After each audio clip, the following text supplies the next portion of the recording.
obviously the performance of Congress in Telangana is something that gives them a shot in the arm as far as the Lok Sabha elections are concerned, and also the assembly elections in the state of Andhra Pradesh. Abhishek Jagini is there with us. Abhishek ji, obviously, for the BJP, the general saying as it goes that the bastion of South is something that is yet to be breached, and the kind of alliances that you have in Andhra Pradesh with Janasena and the TDP, how do you see the equations unfolding? Because it's a two-front war, and many a times it is said that assembly elections are very different from the Lok Sabha elections. There is a Jagan Mohan Reddy who has a stronghold. There is a Chandrababu Naidu who was not very,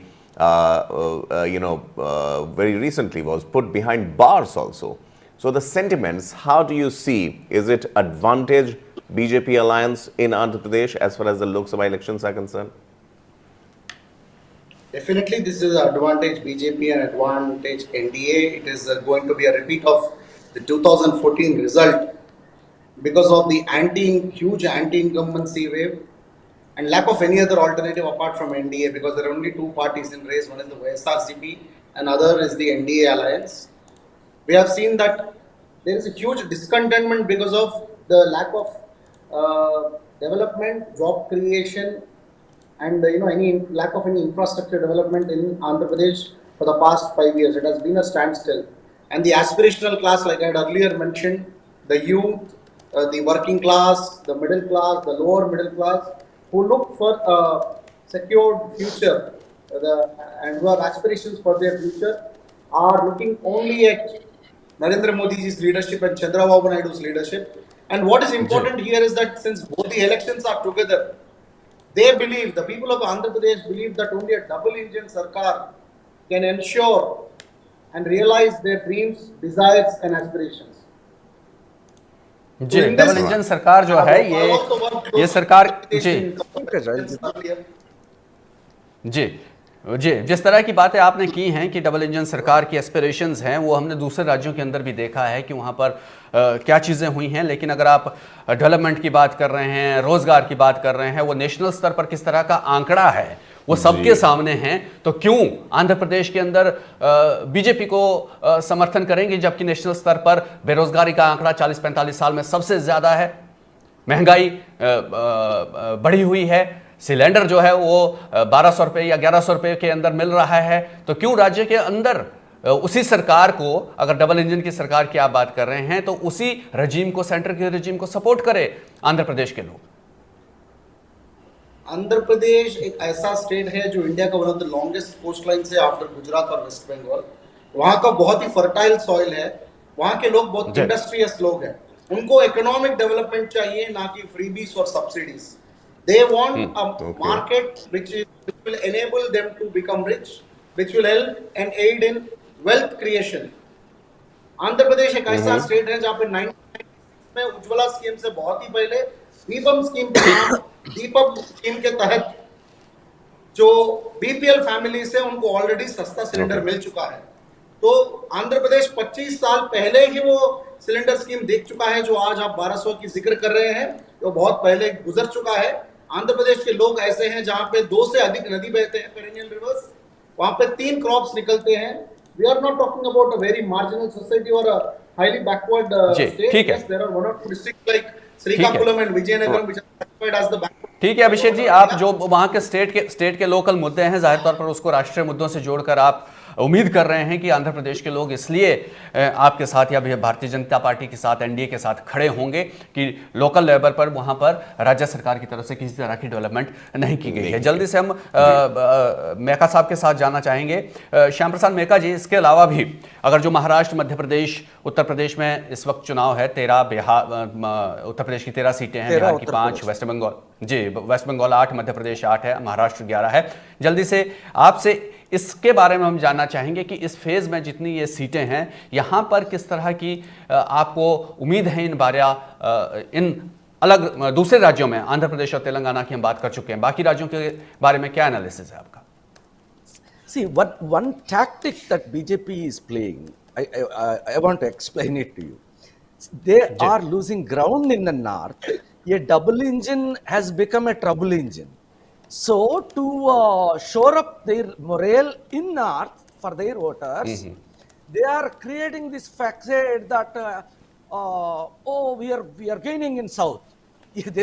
they are वो लोग south से साफ हो रहा है वो जानते हैं वो. This is just to beef up the confidence in the North in their cadre. They are creating this taking this line of bravado about South. So that's not going to take them anywhere. In this phase, especially, so as we move away from Western UP, this is a very crucial phase, and ji Gathbandhan is going to do better in Right. this phase as well as we did in the last three phases.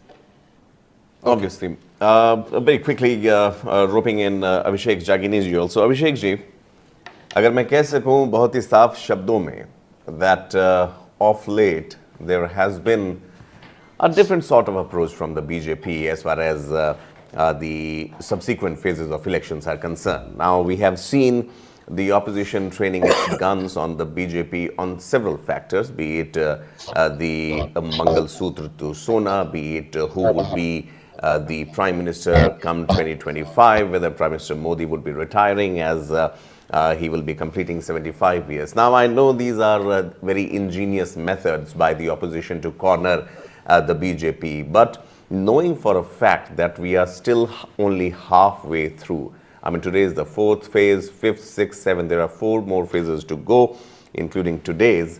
How do you see, will the opposition's charge somehow go and impact the voters in these phases?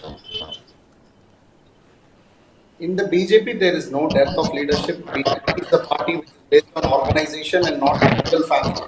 The BJP doesn't recruit leadership or leaders or the candidate from one party. So we have hundreds of options and across the states. So we don't need to look for anyone, there are 17 options and all our ministers are performing. And moreover, Narendra Modi ji has already made it clear that the first 100 days itself are going to be a very big roller coaster ride in terms of reforms. So I would call for the voters, the supporters, the opposition, everybody to buckle their seat right and wait for the roller coaster ride that Narendra Modi ji is teaching. He has mentioned more than once. It is enough that the Prime Minister mentioned once because we already know him that he is a man of action. And we have seen the last 10 years is a testimony to what all he has promised and what all he has delivered without even mentioning about them. Okay Congress needs to revisit. We are sure that India Alliance, nobody has accepted anybody's leadership or supremacy, but it's only they are all in bed. It's a pact of convenience for their political existence and survival. They just want to survive. They just want to be alive. They know they are all on ventilator. They just want to hold each other's hands so that they will at least live on and somehow manage to live for a couple of years. They know their end is also come. ठीक है Abhishek ji One or ji two days will not make a difference. The country is हमारे clear. Ji And ji we are going to see not only in the fourth phase but also in the next 3 phases. It is going to be recorded in the ballot, and I'm sure we will meet again on One India discussion to analyze the post-mortem of the Congress and the success story of the BJP. जी बिल्कुल जाहिर तौर पर आपकी तरफ से अपने दावे हैं जिस तरह के दावे हैं, लेकिन अब उस पर कई लोगों से हमारी बातचीत हुई। पंकज जो 400 का आंकड़ा एक तरह से दिया गया है वो साइकोलॉजिकल कहा जा सकता है, लेकिन वो ये भी कहा जा रहा है कि अब वो उल्टा प्रभाव कर रहा है। खुद बीजेपी के लोग जो है इतने कॉन्फिडेंट पब्लिकली नहीं दिख रहे हैं कि वो इस आंकड़े को छू सकते हैं। हमारे साथ फैजल खान साहब इस वक्त जुड़ रहे हैं। फैजल खान साहब बीआरएस के लीडर हैं। बहुत बहुत स्वागत है फैजल साहब आपका। शुक्रिया जी आपके पास हम आना चाहेंगे क्योंकि बीआरएस ने तेलंगाना में आज 17 की 17 सीटों पर मतदान है और पिछली बार की अगर बात करें टीआरएस उस वक्त आप लोग थे और 9 सीटों पर आपने जाहिर तौर पर वहां पर सफलता हासिल की थी।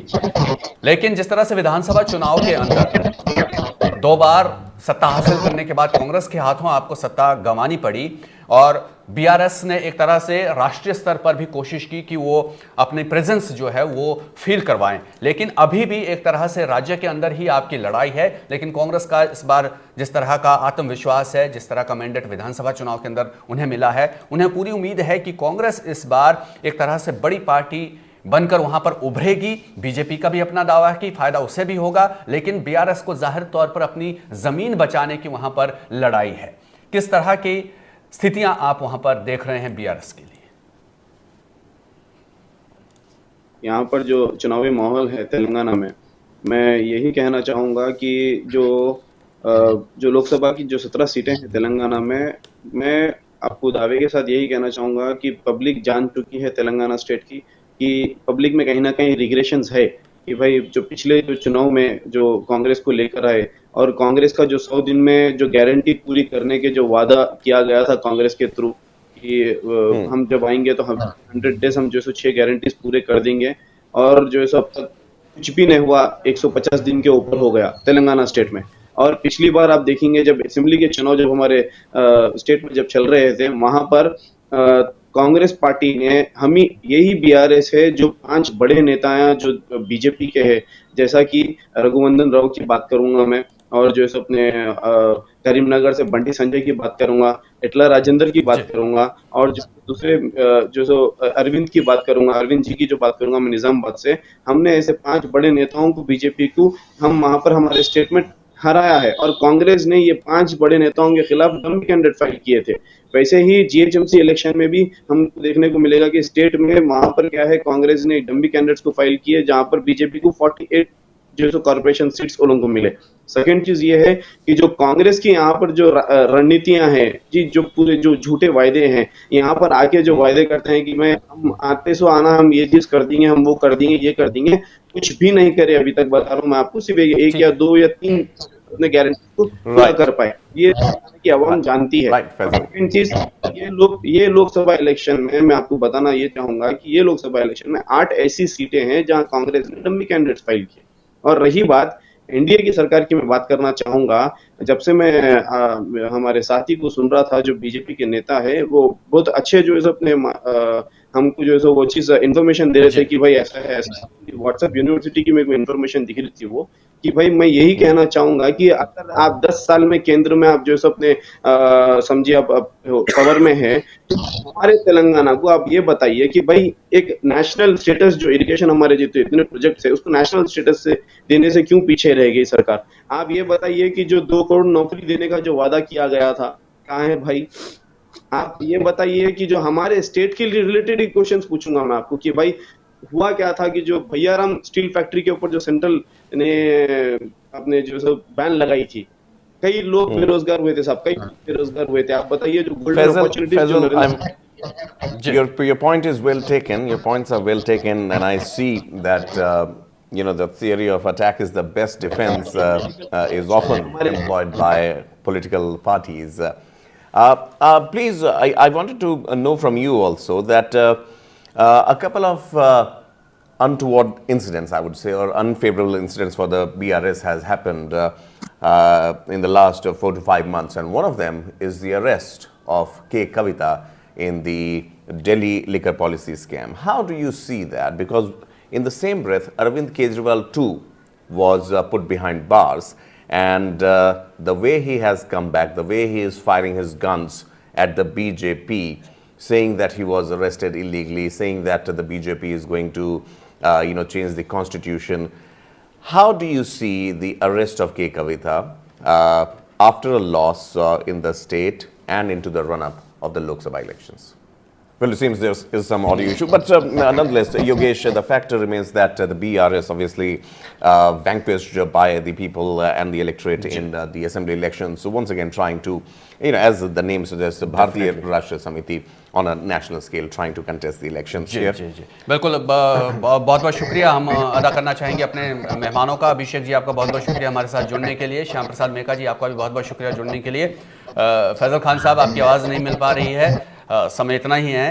बहुत बहुत शुक्रिया आपका भी हमारे साथ जुड़ने के लिए। तो जाहिर तौर पर तमाम जो नेता हैं वो दावे अपने अपने कर रहे हैं, लेकिन 4 जून को किस तरह के नतीजे रहेंगे ये देखने वाली बात होगी। जो राज्य स्तर पर यहाँ पर पंकज अगर हम बात करें तो जो हमने तेलंगाना की बात की तो कांग्रेस को वहाँ पर ये फ़ायदा हो सकता है कि वो विधानसभा के अंदर चुनाव जीती है तो उसका फ़ायदा उसे मिल जाए, लेकिन दूसरी तरफ जाहिर तौर पर बीजेपी जिस तरह से बात कर रही है या टीआरएस जिस तरह से बात कर रही है कि जो वादे किए गए थे विधानसभा चुनाव के अंदर वो वादे जो है वो पूरे नहीं किए गए हैं कांग्रेस के द्वारा, तो क्या उसका इम्पैक्ट नेशनल लेवल के जो चुनाव हो रहे हैं लोकसभा के चुनाव उस पर भी पड़ेगा या नहीं पड़ेगा। वही बात जहां पर ऑपोजिशन की सरकारें हैं वहां पर बैंक किया जा रहा है बीजेपी के द्वारा या एनडीए के द्वारा कि डबल इंजन की सरकार होगी तो बेहतर प्रगति जो है उन राज्यों के अंदर होगी, और जहां पर डबल इंजन की सरकार सो कॉल्ड हम कहें कि ऑलरेडी है वहां पर जो नेशनल लेवल के मुद्दे हैं, जो एनडीए के अलावा जो अपोजिशन की इंडिया अलायंस की पार्टीज हैं या दूसरी पार्टीज है,